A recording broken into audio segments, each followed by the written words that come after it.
Yeah, no fuzzy jacket this time. So I will start off by just talking about the reason why we're doing this, which is, as you may have read, we're reaching record CO2 levels. Global warming is becoming a serious crisis, and we need to do something about that. But just like with electric cars, where electric cars originally they didn't look good, they had low range, they didn't have good performance, they were like a golf cart, and so people had a real hard time buying electric cars. And I think something similar needs to happen to solar. We really need to make solar panels as appealing as electric cars have become. And the interesting thing is the houses you see around you are all solar houses. I don't know if you know that. I don't know did you notice? Yeah. So we're talking in detail about each of them, but the goal is to have electric or solar roofs that look better than a normal roof, generate electricity, last longer, have better insulation, and actually have an installed cost that is less than a normal roof plus the cost of electricity. So then why would you buy anything else? So we're going to get into the details here. So obviously you saw the chart there. Probably you're familiar with that chart that came from NASA about how we're in vertical climb on CO2 levels. We need to do everything we possibly can to accelerate the transition to sustainable energy. Save us, Elon! So the goal of Tesla, people sometimes think of Tesla as an electric car company, but really the whole purpose of Tesla was to accelerate the advent of sustainable energy. It's not like there was a shortage of car companies in the world. There are plenty of good gasoline car companies, but there weren't good electric cars. That's really what was needed. So there are really three parts to the solution. So we go to what is the future that we want. It consists of a really appealing solar roof, then combine that with storage and with electric cars. So it's an obvious three-part solution. Yeah, three-part solution. Yeah. It's really not that complicated. Now, you need battery packs because the sun does not shine at night. And the point that we're at right now is, in fact, obviously a transition. We're transitioning from day to night. It's dusk. And so what's happening is that the houses are transitioning from the roof generating power to the battery pack, the power wall, producing power. So during the day, you fill up the battery, and then at night, and in dusk and dawn, you use the battery. It's pretty straightforward, really. It's like not that complicated. You just need both. But if you have a great solar roof and you have a battery pack in your house and you have an electric car, that's something that scales worldwide. That you can solve the whole energy equation with that. So, yeah. Obviously, next slide, please. So we'd like to introduce the Powerwall 2. This is a big step above the Powerwall 1. It has twice as much energy, more than twice as much power. So it's a 14 kilowatt hour energy storage, 7 kilowatt power output. And just to put that in basic terms, you can take a 4-bedroom house and you can have you can power your fridge, the sockets, and lights for a day. And if you have solar on your house, you can power it indefinitely. Yeah. So that's just with one.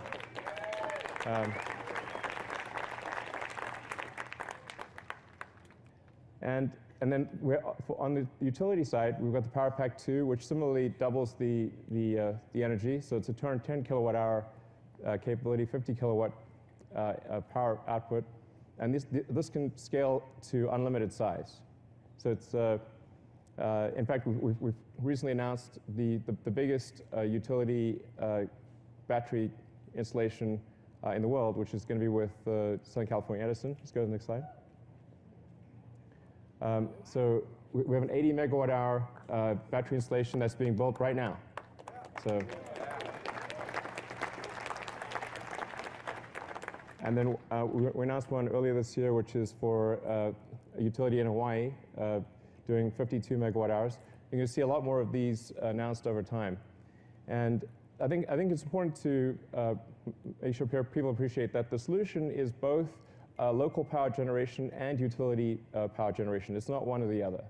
Sometimes the solar roof is positioned as a sort of a competitor to utilities, but we're actually going to need utility power to increase, and we're going to need local power generation, because if you transition all energy to electric, that roughly triples the amount of electricity that's needed.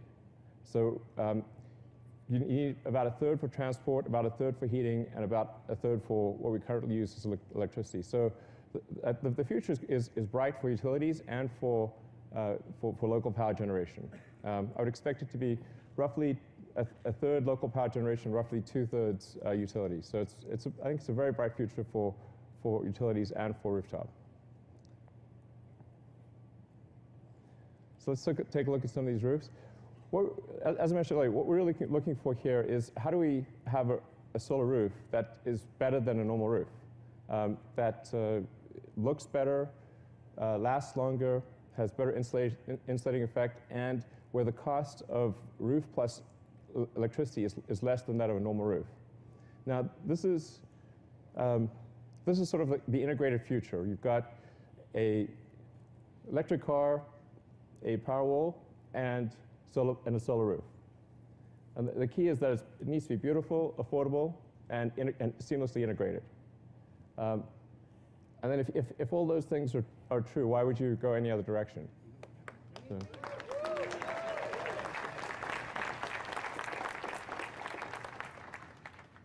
So yeah. So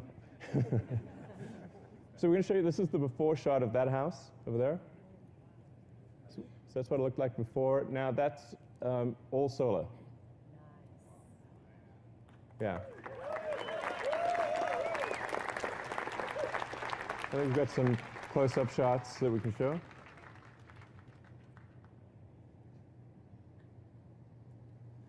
And if you look carefully, you can actually see the solar cells behind the glass.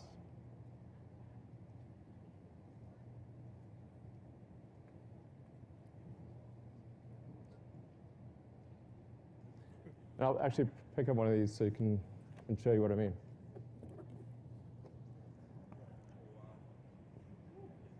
So this is a textured glass tile. If you look carefully, you can see the solar cells. Yeah, you can see that. So we have a malfunction on the LED. So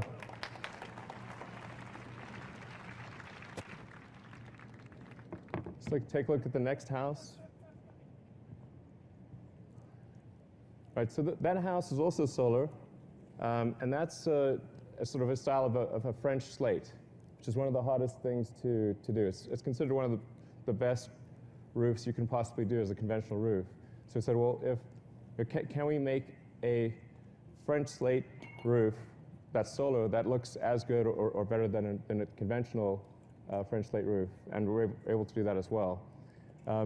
That's done with hydrographic printing. So each tile is unique.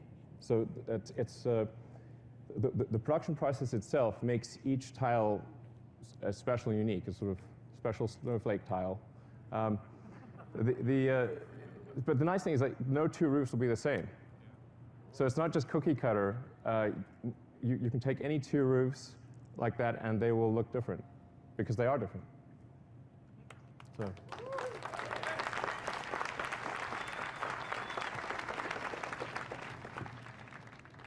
This is what the French slate hydrographic looks like. You can see that.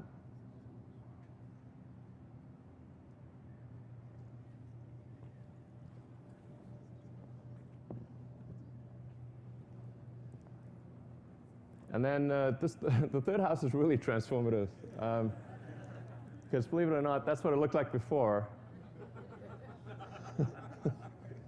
So we changed the roof, and it was like, whoa, we put that roof on, we've got to change the house too.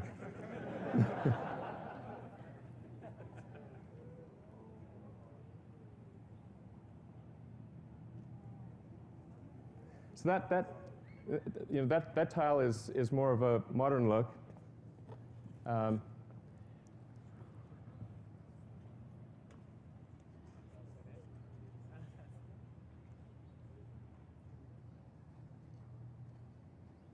And here you can really see, as the angle changes, that you can see the solar cells. Here we put a film with microlouvers on it, so that as the angle changes, it goes from transparent to opaque. So from the vantage point of the street or anywhere near the house, it looks completely opaque. But from the sun, to the sun, it's transparent. So.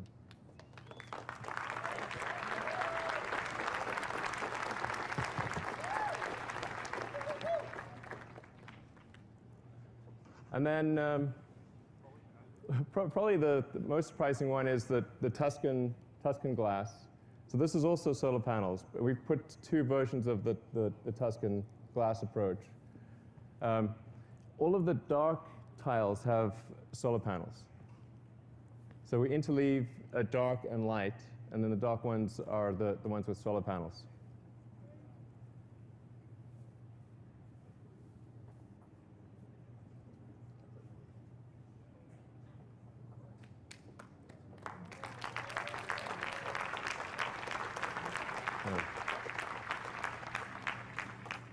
Again, you can see that the transparency changes quite a bit. So as from the sun's vantage point, which tends to be high angle, you can see the solar cells. But as you change the angle to a shallow angle, it reverts to a sort of a orangey color.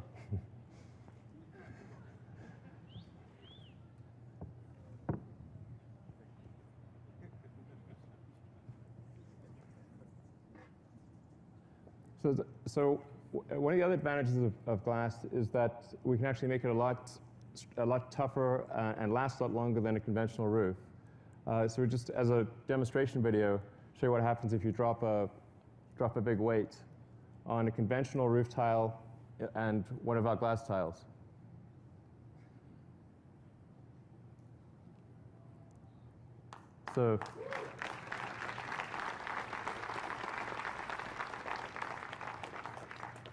So the solar roof won't just, we want it to look better, last longer, provide better insulation, and cost less, all things considered, than a conventional roof. There's still a huge market for the current solar systems, because if you're building a new house or you're redoing your roof, then this is the way to go. But if you have a new roof, then you'd want to put solar panels on that roof. So there's two very distinct markets, and there's about 4 to 5 million new roofs in the U.S. every year, and I think 20 times that number worldwide. So you can imagine over time, as people replace their roofs with solar roofs, that the whole neighborhood everyone would have solar. Like why wouldn't you? Over time, every house would become a solar house. And it's a neighborhood where the aesthetics actually get better. So where you look around your neighborhood, and that's what you want to have happen. So I mean, the key is really to make solar something desirable, where if you install a solar roof on your house, you're really proud of it. You want to put it on the most prominent part of the house. You want to call your neighbors over and say, check out the sweet roof. It's like not a phrase that you hear often. But that's the key to it. People really care about their homes. They love their homes, and they really want them to be better. And I think taking this approach, it can be. So that's where we're headed, and I hope you agree that's the future we want. Thank you. as a creator. This is a time Absolutely. where the balance of power is in our favor. Yeah, I don't think you could ask for a better time in history. Yeah, absolutely. I think people sometimes forget that, but it is, you have to say, realistically, when else would you want to be alive? But it's also, I suppose, Taoiseach, a difficult time, right? It's a disruption. You have about the worst job in the world to some extent, don't you, in terms of trying to recover an economy that fell into the toilet. And now we're back at a point where you do feel something moving in this country, but it's still tough. A lot of people out there very fearful of change. Yeah. Well, it didn't just fall into the toilet, it got flushed out the other side. And it's been a long process to take it out of that tank, let me tell you, and shake it up and dry it off and put it on high ground. But I think it's the extraordinary privilege for us here in Ireland to have two innovators, entrepreneurs, thinkers about the future here at this Web Summit. And no matter what you do, it has to be about people at the end of the day. And as an island nation that has been traveling since the 5th and 6th century, we understand interdependence and the common thread of our humanity. We rely upon each other in so many ways. And I think that what's happened in Dublin this week has been quite extraordinary. The collegiality, the challenge, the bar, the understanding that it is from this kind of interaction of people like this that new ideas come for new ways of doing things to create that future that's actually coming at us and changing at bewildering speed. And that's why many of the young companies who are here in the RDS this week will explode in terms of their potential in the next 5 years. They've never been heard of. Their products, their ideas, the new ways of doing things are going to impact on the lives of hundreds of millions of people, just as has happened here already. So in that sense, it's the question that President Xi Jinping asked me when he came here from Washington. How do you build a sense of community in your country? Because they know about that. And as an island nation, we understand that. And it's to get that sense of community throughout our common humanity is where the challenge and the answers lie to the future. Sure, and you have vested interest in this Web Summit in the sense that this has been very good to you in your business. Let me tell me a little bit about the last two Web Summits and what came out of it in terms of practical change in your life. Ireland has actually changed my life, and I have a lot to be thankful for and grateful for, both for this nation and also for Patty and the Founders Conference and the Web Summit. 2 years ago, I flew here in a rush to meet Travis Kalanick at the summit and in Dublin. At the Shelbourne, we met up, and he was the founder of Uber. I don't know how many of you have heard about Uber before. And at the time, the company was 9,000 customers, 7,000 of them were in San Francisco.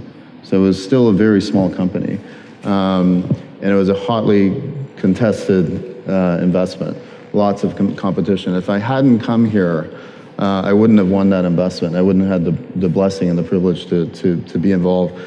Signed the term sheet at the Shelbourne that night and closed that investment. And that was a transformational event, and it was a transformational company as well to be involved in. And I believe the Cliffs of Moher, in particular, last year. The following year, absolutely. The following year, I came together with my co-founder of Sherpa Ventures, Scott Stanford, who was at Goldman Sachs at the time. He headed up all of the global internet practice. And we got in a car that was arranged by an amazing man named Eamon O'Connor, who recently passed. And he's a great man. And we got in a car and we drove to the tip of Ireland to see his house in this little village. And at the Cliffs of Moher is where we came up and finalized the idea of Sherpa. So those 2 years have been a really transformational time. And Sherpa is a whole new way of thinking about how to invest in companies and help entrepreneurs. Mark, isn't it a funny thing in a way that here in this building is where the Young Scientist exhibition has taken place for the last 50 years. And here you have the Web Summit this week, which is another new direction for all of that. I think it's absolutely fitting that this is where it should be, because it's the next platform. I think, Taoiseach, it's fair to say that we just can't take for granted the scale of this remarkable moment. I mean, one of the super connectors of Silicon Valley sitting beside me on my right, and somebody, and Elon, I had to go to find a quote from one of your former employees, which I thought really summed up a lot of what you have achieved. He said, he is Werner Braun Braun, Howard Hughes, Henry Ford, Bill Gates, Steve Jobs, and every other badass rolled into one.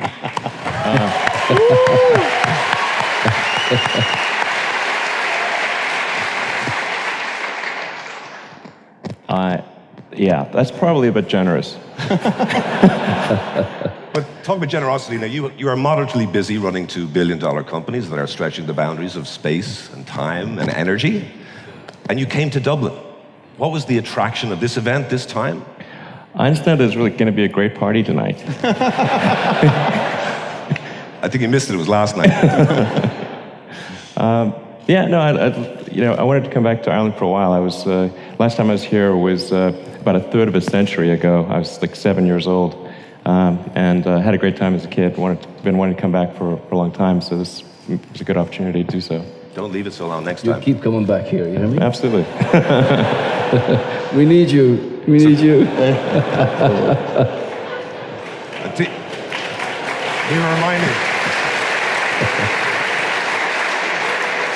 We were reminding Elon about the fact that Henry Ford came here to set up his car company. I was here with the Tesla car, which I've just had the privilege of getting a short spin in here. Extraordinary vehicle. Extraordinary. When you lift the bonnet, as we call it in Ireland, they've got a trunk in the front and a trunk in the back. Right. And you can make it into an even bigger vehicle if you wish. But it's quite extraordinary. But Henry Ford started off his motor industry in Cork at the turn of the last century and was here for 60 years. So if you're looking for a good base, we'll certainly give you an opportunity. Seriously, let me say this to you. If you're going to come to Europe with Tesla, we will compete with the best. Okay. So if you're going to do that, you give us a chance. We'll give you Absolutely. a fair hearing, and our workers will not let you down, believe you me. All right. There you go. Okay, let's keep that between ourselves. I just want to also could we get some water up here? I don't want our guests to die of dehydration before we get to the end of our session here, but if we can get some water on stage. But I just want to go back, Elon, to your years growing up when obviously 12 years old, I think you sold your first video game that you had programmed. Yeah. But at what point in your teenage years was there a light bulb moment where you said, I really do want to change the world? Teenage years, maybe I was probably like 21 or something like that. So it was like a little beyond teenage years. I mean, when I was a teenager, I didn't really know what I was going to do. I liked playing video games and I liked writing software, and so I thought, well, maybe I'll professionally write video game software. That seemed like a pretty fun thing. And then when I was in college, I just started thinking about, well, what's going to most affect the world? And there were actually I thought there were 5 things that I thought would most affect the world, 3 of which I thought would definitely be positive things to solve, 2 of which are a slight question mark. And then as it turned out, I was able to get involved in all 3 of those things, being the internet, sustainable energy, and space. Now, obviously, you revolutionized online payments, but after PayPal, other innovators might have moved on into the same area to have another success. You chose a completely different set of challenges to address. I mean, space. What was the thinking there? Why did you just follow your money back into online commerce, for example? I guess the thing that motivated me there was that I kept expecting that there'd be a manned mission to Mars. That was the continuation of the dream of Apollo. We went to the moon, then there was supposed to be a base on the moon, there were supposed to be space hotels, there were going to be human missions to Mars. And year after year, that stuff didn't happen. And at first I thought, well, maybe people have lost the will to do that. And I sort of came up with this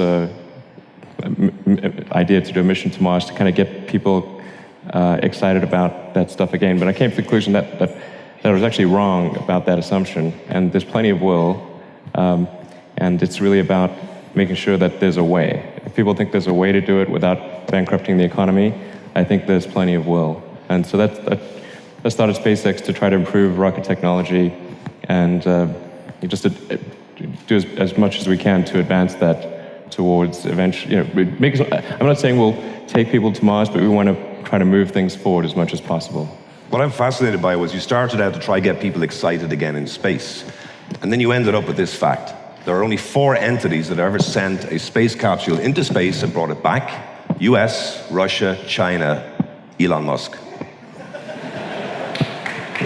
Yeah.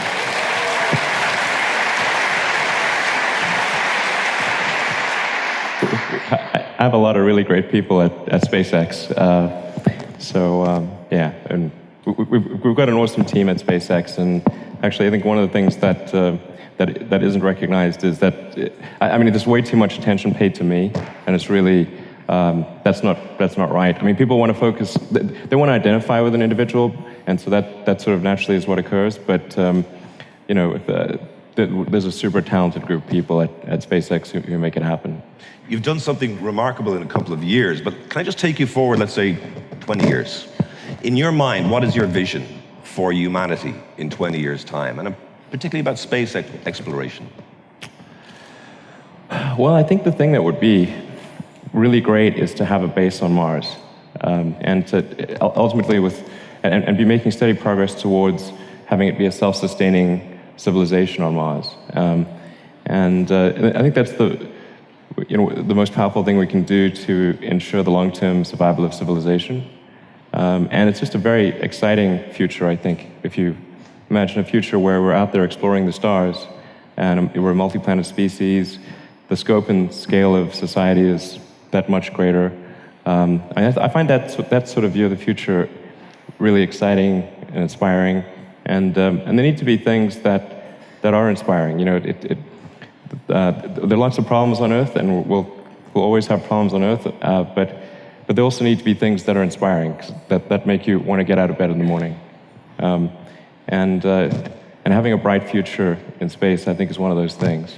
I just want to touch on something that isn't talked about as much, especially about how Elon got there, is that founders and entrepreneurs have to have the ability to face death right in the face and survive, to be able to start a company and not give up and put everything you have, your heart and soul, into that company to bring it to life. And one of the things that Elon did with both his companies is an incredible example of that in terms of what you did in 2008, 2009. If you could touch on that and tell that story, I think it's so inspiring, and it really exemplifies what it means to be a founder. Sure, I can maybe give the short account of that time. And things were very, very tough in that 2007, 8, and 9 period, and even sort of the first half of 2010. And the low point was late 2008, because the first 3 launches of the rocket at SpaceX that didn't work. We had 3 failures in a row, and when I started the company, I thought, I'll make sure there's enough capital for 3 launches. But we managed to just barely scrape together enough to do a 4th launch, and in late 2008, that 4th launch worked, and that was our last chance. But Elon, that was the last chance, right? The company would have gone to the wall if the 4th had... Game over yeah. So what's going through your mind as you're watching that rocket blasting off for the 4th time? I mean, they say about like a white-knuckled flight. I mean, it was like, yeah. I mean, it was so tense that when it succeeded, I didn't actually feel elation. I just felt like stress relief. That's all. It was. But having, I think this is something about founders, is having success and failure sitting side by side in a moment. Does it not drive you mad? I mean, to have to cope with that level of pressure. Yeah, that was pretty intense. There were some other compounding things, because at Tesla, we were raising around in summer 2008, and then the financial crisis hit, and you had General Motors and Chrysler going bankrupt. So trying to raise money for a startup electric car company, in the face of that, it was like, people were angry that you even brought up the subject. And so we're only able to raise money from the existing investors. And I put everything I had remaining and had to borrow money from friends for the Tesla financing round. And it closed on the last hour of the last day that it could close, which was 6 p.m. Christmas Eve, 2008. And we would have gone bankrupt a few days later. And they all think it's an overnight success. I think one of the lessons we can learn from this weekend here, Mark, is exactly what the two gentlemen are talking about.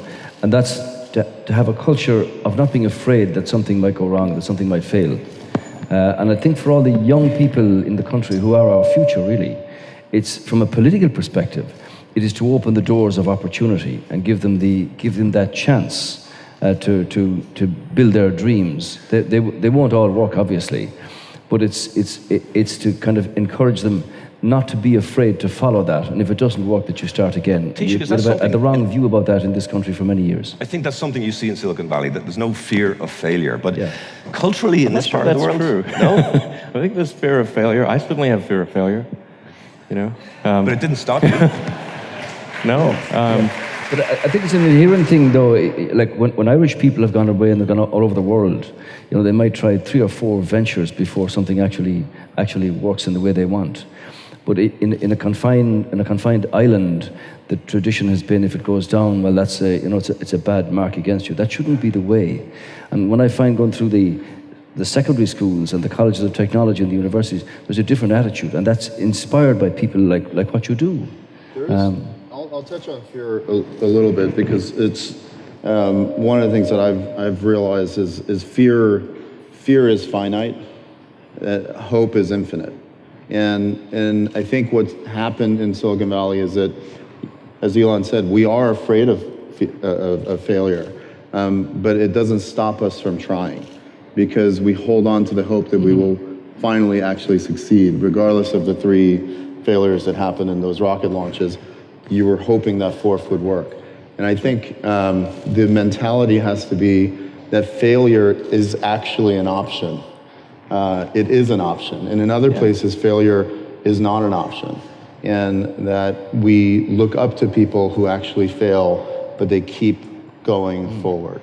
But it's also to listen to where a new venture might actually be. For hundreds of thousands of years, we measure the volume of timber by measuring the height of the tree and the circumference and calculate the volume. In Cork, Treematics have cracked this 3D version. You can put the entire Mato Grosso on a computer and determine the value and the quantity of and the volume of timber that's there. It's a whole new way of doing things. Why is it that it's taken Elon, after 50 years of analysis on space travel, to be able to define and make a reusable rocket? We've had, America, NASA, Russia, China, Japan, Europe. Here's one that flies and comes back down and is usable again in a few hours.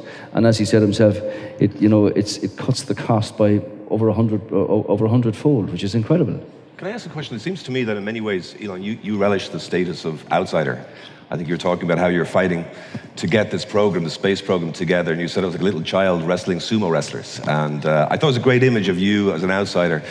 Is there a sense that may come from an immigrant experience? So, the Irish immigrants went over, they fought against an elite in the United States. Both of you guys have been born in other countries. Is that a factor in a lot of the great innovators of our generation? Well, I wouldn't say that I relish being an outsider. I really just, I'm agnostic as to whether it's sort of outsider or insider. It's just that, in the case of SpaceX and Tesla and Solar City, we're trying to do something useful, and I'd rather we weren't an outsider, honestly. I think ultimately, in order for SpaceX to be successful, it really has to become part of the system. It can't be an outsider for forever.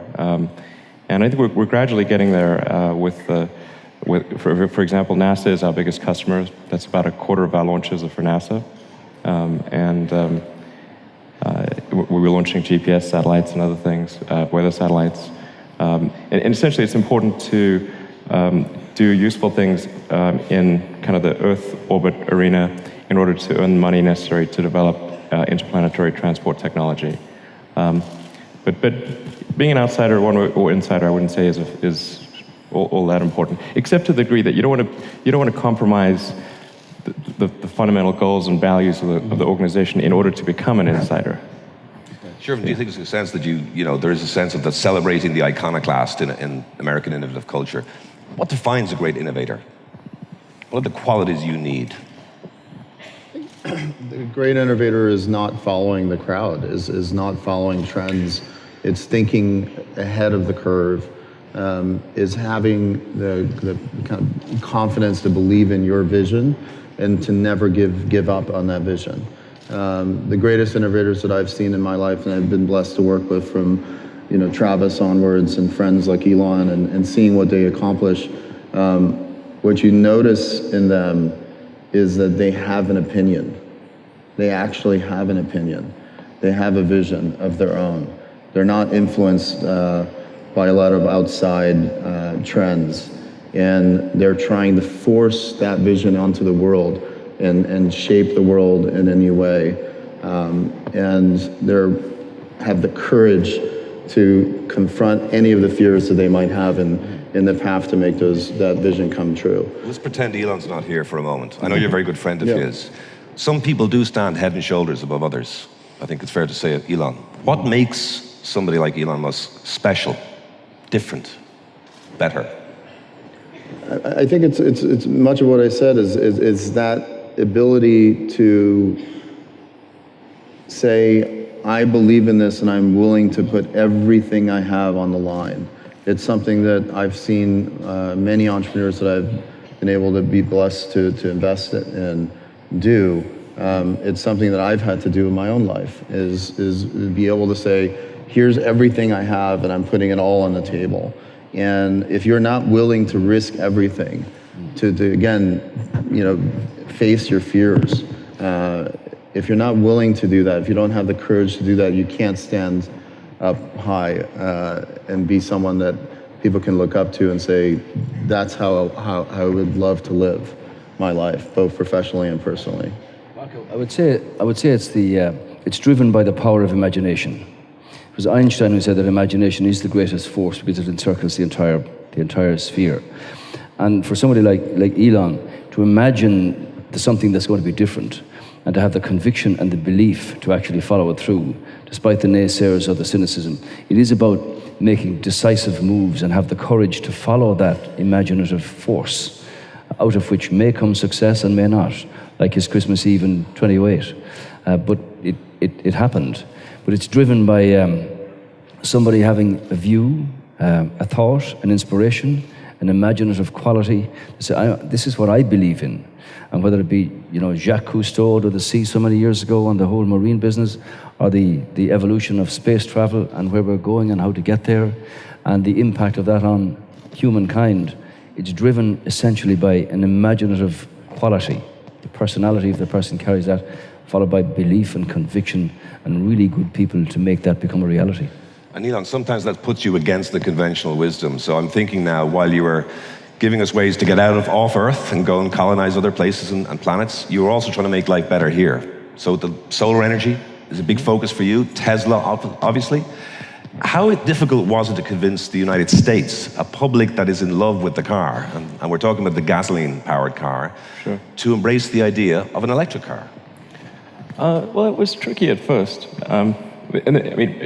Essentially, we're going against the preconceived notion of what an electric car was, which was kind of like a golf cart. So people, that was literally their experience with an electric car. So they're used to a car that didn't look good, wasn't fast, couldn't handle well, had low range, a golf cart. And so if that's the framework that people are coming from, then obviously when you say the word electric car, they're not going to have good associations. And so the first order of business for Tesla was to try to create a car that broke the mold, or really fundamentally changed those perceptions. And that's why we did the Tesla Roadster and did an electric sports car. So it had to be, in order to be successful, it had to be something that had some sex appeal, had great acceleration, handling, long range. Those things were really important to fundamentally change the perception. And it still took a long time. But we're able to change people's minds one by one by giving them a test drive. So like, here's the proof is in the pudding, here's the car, take it for a ride. And it was very slow going at first. And I mean, if I had a sort of a dollar for every time someone mentioned Tucker or DeLorean, I would not have needed an IPO. So it was tough going in the beginning there, but I think it was just by making a product, initially just a demonstration article, and then going into limited production with the Roadster, and then going to a much higher level of production with the Model S. I think people's minds have gradually changed, and then this year with some of the toughest critics in the world are reviewing the Model S and saying it's the best car in the world.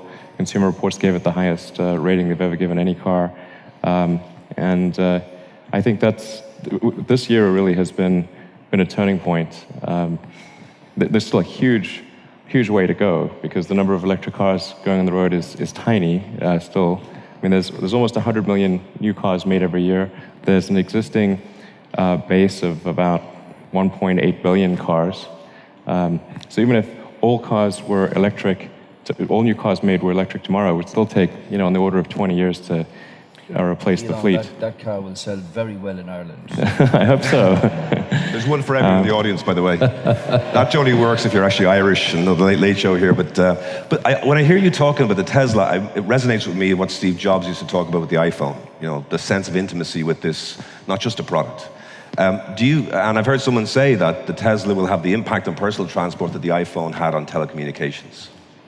Well, it's kind of to say that the iPhone was a really great invention. I mean, I do think, just being something that Steve Jobs was that I think was quite admirable was he was ultra product focused, like down to the little details, and he and the other people at Apple would really try hard to have these, both at a high level and a small level, these delightful things happen.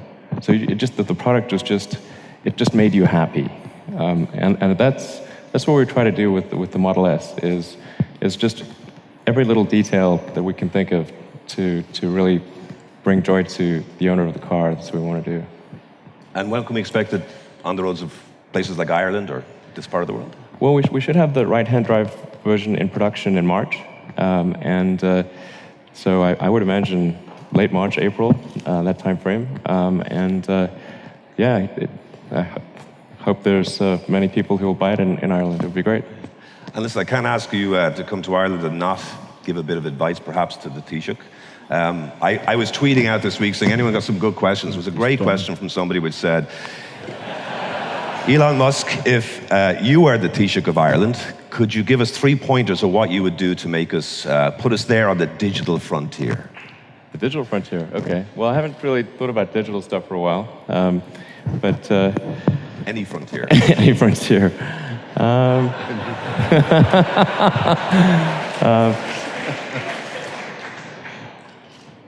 I think that the most important thing for creating companies is you need a concentration of talent. It's like creating a, think of like a world sports team or something. You really want to focus your talent on a particular area, and that's what a company is. It's a group of people that got together to create a product or service. So in order to have a great company, you've got to focus your energies on a particular area, and then make sure that from a regulatory standpoint, and from in terms of regulations and taxation and government support, that it's there for startup companies, and that it goes from startup all the way through the medium phase of the company. Because where most companies tend to not make it is not so much at that very beginning stage, it's that intermediate stage. So they'll, can they sort of reach escape velocity as a company? And when a new company is formed, and you're going up against established, big established companies, you're trying to build some kind of credibility, and it's incredibly important that companies are nurtured through that phase. I mean, it's just like a little sapling growing in a redwood forest. You've got these giant companies. If you don't get a little bit of sunlight and nutrition, it's game over. That's an important piece of advice, actually. As a small country, we don't have the resources to, spend on all the things that you might like to follow through. So we've looked at the areas where Ireland could concentrate on, like big data or logistics or whatever. And one of the things that is growing in importance here, Elon, is the capacity of many firms to mentor smaller firms and newer entrepreneurs coming through, to give the benefit of my experience, let's look at where you're headed. And there's a lot of that going on.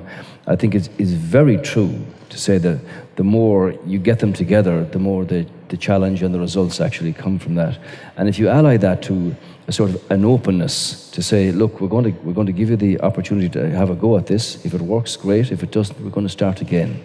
I think that's where the future. We have the best demographics of any country in Europe for the next 25 years. When President Clinton was here, he said, all these young people, they're actually going to short circuit the rigors that so many other countries had to go through coming out of a recession. So it's in there. There's certainly real potential, and I thank you for that. And if you're sending that spacecraft off to Mars, I have a few people I could put on it for you as well. Maybe they could send it from Shannon. We could actually get SpaceX to Shannon. That was another suggestion I had from the Twitter machine. Well, listen, this man, either of you are welcome here anytime. You've done very well so far. Elon, we're a different kind of people. Personality of our people has been all around the world for centuries. We're open, pragmatic, work very hard, not afraid of that. And I think the young talent you have in the country, really, the essence of it was here all week, speaks for itself about their imaginative capacity to change the world and create the future.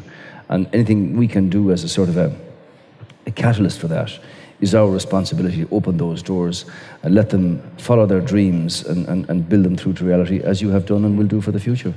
Yeah, and absolutely. No, I was trying to think of, like, is there anything, what useful things can I say? I'm trying to say something that isn't just sort of a bland platitude. I think if for technology companies, you need engineers. So to the degree that there can be encouragement of that course of study at Irish universities, I think that would be really, really powerful. Maybe engineering could be like tuition free or something like that. So.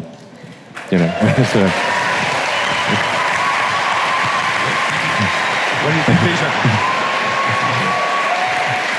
Well, but then tie it to, like, they got to stay in Ireland. They can't just bail. So it's like free engineering tuition, but you got to, like, hang out. You got to create your company here. I guess that's the kind of thing that I think would be effective for creating technology companies. What do you think, Taoiseach? Well, I think the whole area of third and fourth level education is changing. The relationship between lecturers and teachers is going to change because the student now has so much capacity in terms of drawing down data that they get swamped with it completely. So lecturers are going to be different kinds of mentors, drivers, indicators of where pupils' talent really lies. I think that's all going to change in the next decade with the MOOCs and the capacity of universities and colleges of technology with online courses that can be done worldwide. Lecturers aren't speaking anymore to 45 students, it could be 45 million students. And I think that's where the next big change is actually coming. But it's creativity and all of that makes a difference. Sure. We do need technicians coming from our colleges of technology. We do need engineers coming from our universities, and ally that to the world of academia and business, and you've got a thriving potential, put it that way. Sure. I'll add one more idea to Elon's. In the U.S., we co-founded something called the Startup Visa Act and started the visa movement with Dave McClure and a number of other entrepreneurs and VCs. And the idea was really to expedite the ability for entrepreneurs to immigrate to America. And the thing about Ireland is Ireland has one of the greatest people in the world and one of the greatest cultures, one of the greatest brands. I would do something very similar as well. Just do a startup visa here in Ireland, attract entrepreneurs to come here and start their companies in Ireland, so that you're importing talent on top of growing and homegrown. Exactly. Yeah, like the tuition thing, I'd say make it free for anyone that wants to come here from around the world. From all over the world. Yeah, because you need that concentration of technical talent. Yeah, we have relaxed the visa system. We give entrepreneurs who wish to come here, even with the right of residency, if they've got an idea and some capital, to be able to come here and get involved, if you like, in in the energy that's coming off all of these creators that are in the country at the moment. I'm sorry to say, Taoiseach, but I'd probably be dragged off stage now because it's gone way over. It's been a remarkable conversation, I have to say. An honor for me. Can I just ask one very final question of each one of you? There's so many people here tonight, but there's also people watching live, laptops and their tablets. And somewhere out there, there's probably somebody who has a great idea, but is kind of paralyzed by fear. They don't know. They don't want to take that chance. Could you just talk for a moment, Shervin, first of all, what would you say to that young potential entrepreneur who just doesn't know if they can take the risk? It's a great question. We immigrated to the U.S., so we came from nothing really. My father was a taxi driver in D.C., and my mom cleaned hotel rooms, and all we had was the American dream. And I grew up just reading a lot of books and dreaming that I could be something and do something of value. And when I went to Berkeley, I started my first company senior year of college. And one of my mentors taught me that you should always ask, that the answer is always no if you don't ask. And as soon as you start asking, you actually get some yeses. And so I applied that in my very first company. When I first started, I had nothing. I was working at night as a security guard while going to school, had no money. And I read an article about a guy named Jamie Dimon, who's now the head of JP Morgan. And the article said he was fired by Citibank, by Citi, and he was in his office with his secretary and kind of waiting for his next move. And I was 22, 23 years old, and in my mind I was like, oh, he's available. I'm going to call him. And he's one of the most powerful people in banking and finance. And so I call 411, which is directory information, and I say, can I get the number for Jamie Dimon in New York? And they connect the call, and it rings. And I go, may I speak to Jamie Dimon? And someone answers, and the voice says, this is him. And I'm like, oh shit, sorry. Sorry, Prime Minister. He's never heard that word before. Sorry. I heard that before. And I go, so I knew I had like 60 seconds. I had to face my fear. And I said, Mr. Dimon, my name is Shervin. I have this dream for this company. And after a couple minutes of listening to me, he says, that sounds really good. Come up to New York, we'll have dinner. And I did that, and he wrote one of my first checks as an angel investor, and that changed my whole life. If I hadn't made that call, or if I hadn't flown to Ireland to meet with Travis on Uber, those pivotal moments, you just gotta make that call, get on that plane. You know what's happening now? Everyone's looking for your phone number so that they can give you directory, 411. Elon, can I ask you about that one message to that potential entrepreneur waiting to make the jump?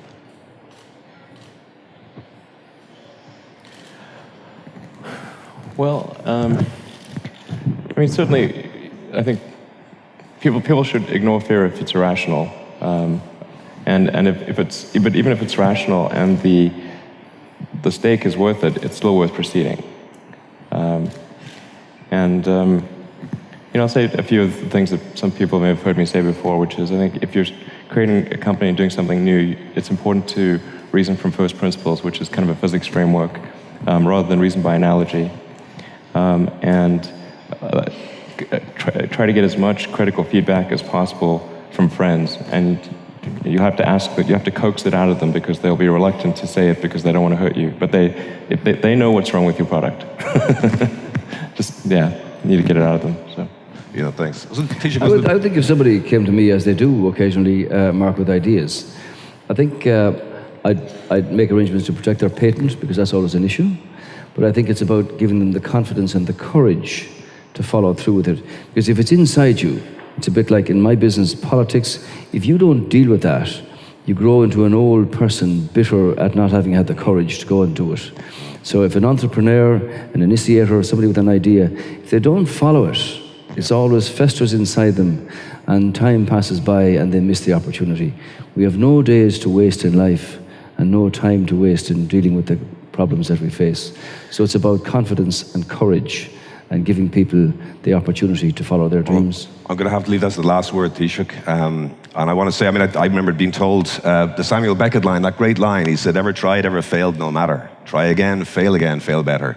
And that's what sort of keeps me going, I suppose, in many ways. So that's it for us. I just want to say what an absolute privilege it has been, on your behalf as well, to welcome Shervin and to Taoiseach and Elon Musk. Thank you so much for your time, your insight. And I think before we go, I think Paddy's going to come back up. And before he comes up, I actually chaired the first Web Summit 3-4 years ago.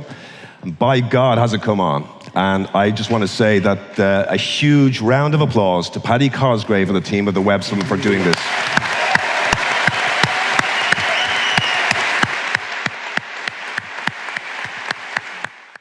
And then I think it's also important to reason from first principles rather than by analogy. So the normal way that we conduct our lives is we reason by analogy. We're doing this because it's like something else that was done, or it's like what other people are doing. But first principles is kind of a physics way of looking at the world. And what that really means is you kind of boil things down to the most fundamental truths and say, okay, what are we sure is true, or as sure as possible is true? And then reason up from there. That takes a lot more mental energy. And for batteries, they would say, oh, it's going to cost, historically it's cost $600 per kilowatt hour. And so it's not going to be much better than that in the future. And you say, no, okay, well, what are the batteries made of?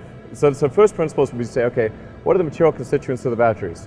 What is the spot market value of the material constituents? So you can say, okay, it's got cobalt, nickel, aluminum, carbon, and some polymers for separation, and a steel can. So break that down on a material basis and say, okay, what if we bought that on the London Metal Exchange, what would each of those things cost? Like, oh, geez, it's like $80 per kilowatt hour.